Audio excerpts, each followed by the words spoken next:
Alright, Chris, hold on a second. I didn't know if you guys Good wanted job. me off or on or whatnot. There we go.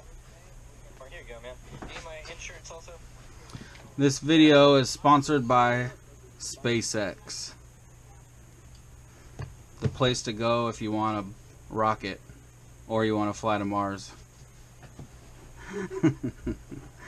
Alright. Chris, dude, you mangled this Raycon 66, man. It was a good choice to have me build you a brushed as well. I think you should stick with the brushed for a little while. Just leave this up on the shelf and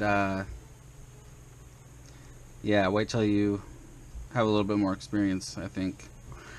So anyway, I'm about to replace the motor that's messed up and the receiver that's messed up. What was I going to show you? I was going to show you something. Damn it. Oh, I was going to show you how to take the props off. Okay. So these motors, I mean these props, they fit on here real tight, but they loosen up really easily if you just do it like I'm going to show you, okay? So take one hand, 2 fingers, grab the motor, not where the wires are, but the other side where the wires are not at, because you don't want to be pressing up against the wires at all. Okay? So see the wires right here? So I'm going to put a finger here and a finger here. I'm not touching the wire, see? Okay, and I'm going to hold the wire. I'm squeezing real tight. My other hand, I'm going to take my other 2 fingers, 3 fingers actually, one for each little prop, and I'm going to grab it. I'm holding the motor real tight, and I'm just going to grab the prop and twist back and forth, and hold the motor with your hand so that it doesn't turn, so only the prop turns, and lightly pull up. Looks good. Lightly pull up while you're twisting. It is kind of a pain in the ass, but see, it's coming up, and there it is. That one was harder than usual, but that's how you do it. If you don't do it that way, you can see how hard I was holding the motor. If you don't do it that way, if you didn't hold the motor at all and you just like pulled up on the prop, then you're going to take the whole bell off. And if you try to use something like this, a prop remover tool, you possibly will pull the shaft out of the motor. So, I mean, like you just saw me do it, it wasn't that hard. And I think actually it gets easier the more times you do it, but it doesn't get to the point where it just doesn't stay on anymore. So it doesn't get a lot easier, but it does get a little bit easier. Man, this hat is so sick. Look at that. Damn. So that's how you remove the prop. Same with putting them on, but what I like to do, if I have the option, like let's say this was already built and this was my quad, I wouldn't have the option to do what I'm about to show you. So you'd have to do it the way that I showed you for putting it on as well as taking it off.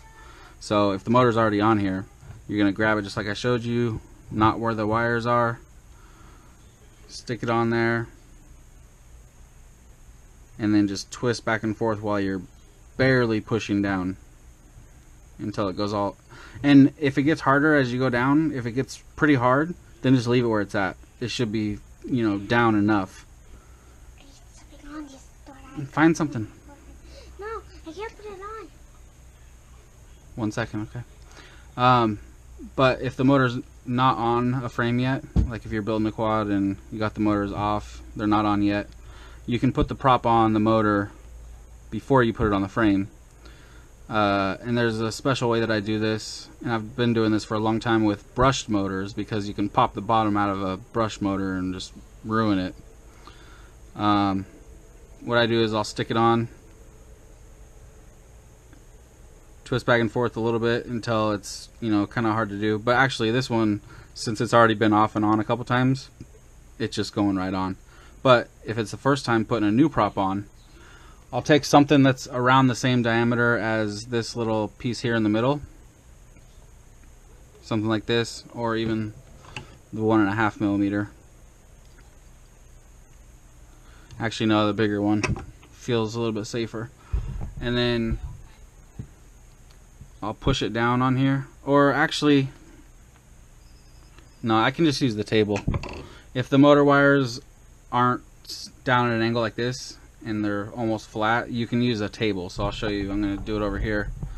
It just needs to be a hard surface, but you can just hold the motor down flat like that and just push the prop down just like that. Now it's all the way down and nothing bad happened. That's the best way to do it.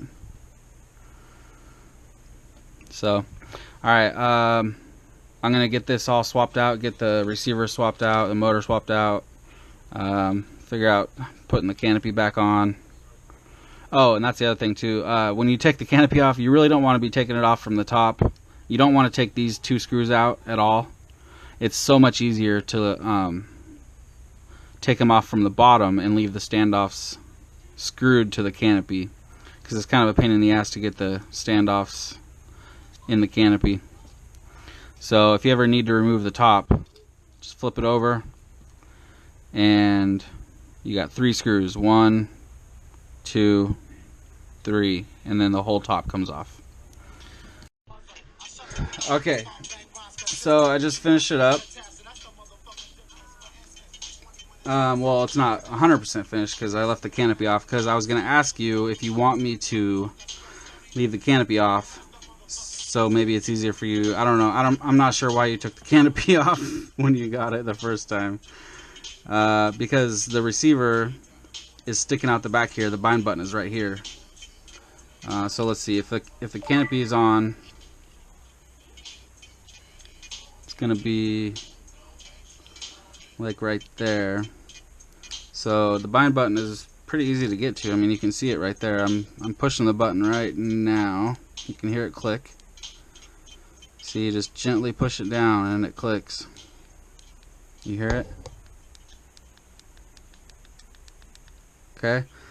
I'm not sure how you get to this point where the button just falls off, but I've never seen that happen. But yeah, you just, just lightly press it. I'll go ahead and just put the canopy on.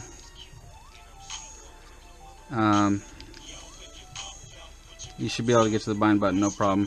As well as the USB. The USB, you can see it right here. I just got done plugging one in because I had to make sure that this motor was spinning the right way after I swapped it out. And that's the other thing. I just did that, so that's good to go. That's spinning the right way. So now this entire thing is completely ready to go. Once I put these 3 screws back in, it's good to go. I fixed the whichever plug it was. I think it was this one. What I did is I put super glue up inside of there and then put new heat shrink over the top of it, so there's no way that this wire is going to pull out. I did it to both of them, so yeah, these are good to go.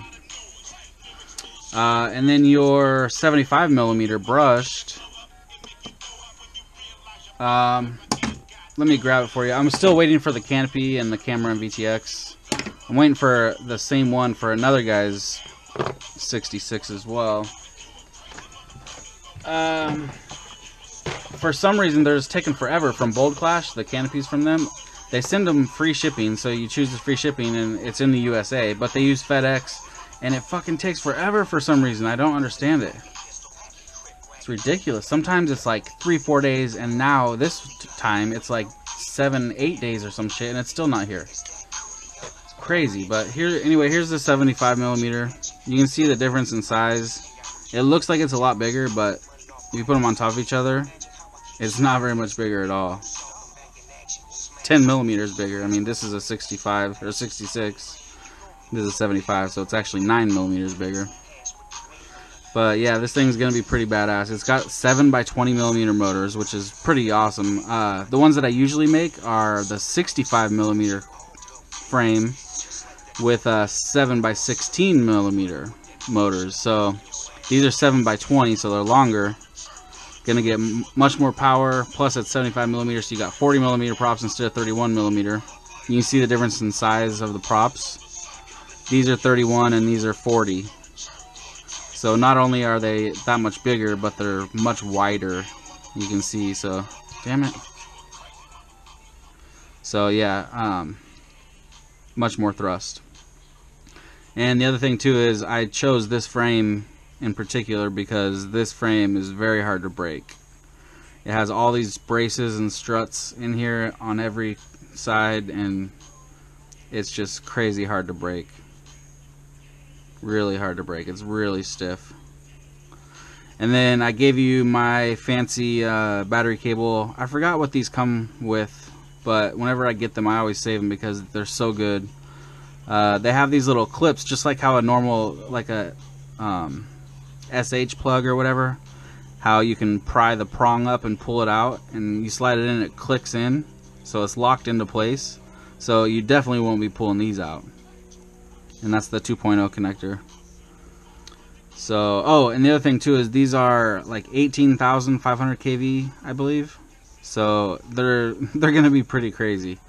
And I know you got those 450 or 500 milliamp hour batteries, the ADC ones. So yeah, those are gonna be great with this setup. It's gonna be perfect. But yeah, that canopy is gonna go right on top here, and it's just gonna be badass. I got a bunch of props I was gonna give you too. There's these ones, and then I have some more too I'll give you. And that's about it. Yeah, so I will go ahead and ship this out for you tomorrow, and as soon as the canopy comes in for this, I will get it done and ship this out as well. Man, I want to fly this thing. I need to build myself one of these. I like to have a little basher brush quads like this, little tiny whoops. Alright, so I think that's about it. If you have any questions, let me know. Thanks for the hats and the t-shirts, man. That was so sick. I love those t-shirts, and the hoodie, man. The hoodie, the SpaceX, all the SpaceX shit. It's just so awesome. I'm jealous that you work at SpaceX. Yeah, that's it. Cool. Thanks, man. One more thing I just want to make sure that you realize on this guy right here. These motors are very, very fragile. And not because they're like bad motors or anything, it's just because they're so tiny. I mean, these are literally, besides the 0603s, these are the tiniest brushless motors that you can get, you know, so they're just fragile. So you don't want to be pushing your fingers like down on the wires at all, right here or right here at the 4-in-1. And just make sure you push the prop on and take it off the same way that I showed you in the beginning, and you should be good.